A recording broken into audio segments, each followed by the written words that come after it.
Tanghali na naman, kaya nagluto tayo ng ulam ng aking alagang si Roro. Ito, isa to sa favorite niya, ang nilaga na may corn or mais. Nilagyan natin siya ng sweet corn.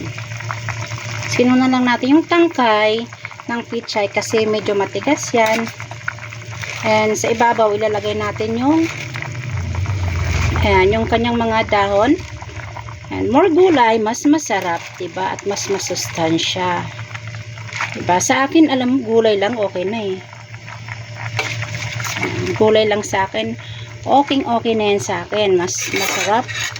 Yan, mas masustansya. Very healthy talaga kapag gulay. Tsaka itong pichay, ang daming benefits din ang nakukuha dito. And syempre, favorites ko yan. And favorites ko yung pichay. Kayo ba? Gusto nyo rin ba ang pichay ko? Oh, free yan. Ayan, free ang aking pichay.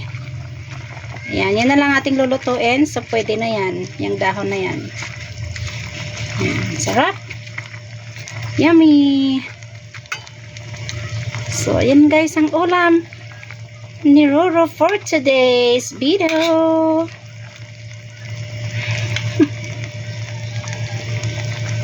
Ang sarap, diba? Alright.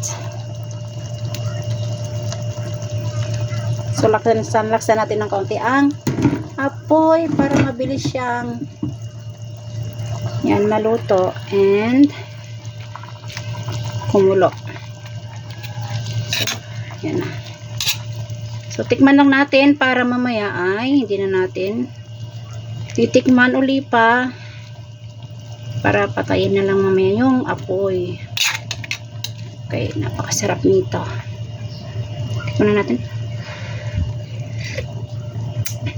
Sarap. Yummy. So, ayun lang. Yan, isang kulo lang yan guys. Isang kulo siguro mga 2 minutes. Ayan, pwede na natin patayin, ano? And thank you guys. Thank you for watching guys. At least meron tayong pang-upload dito sa YT. Yan, update tayo sa YT. Kamusta kayo lahat ang aking mga kaibigan dito sa YT World? Kamusta kayo lahat? I miss you all. Shoutout sa inyong lahat. Bye. Okay, may naglo-load. Okay, yan lang guys. Thank you for watching. Bye.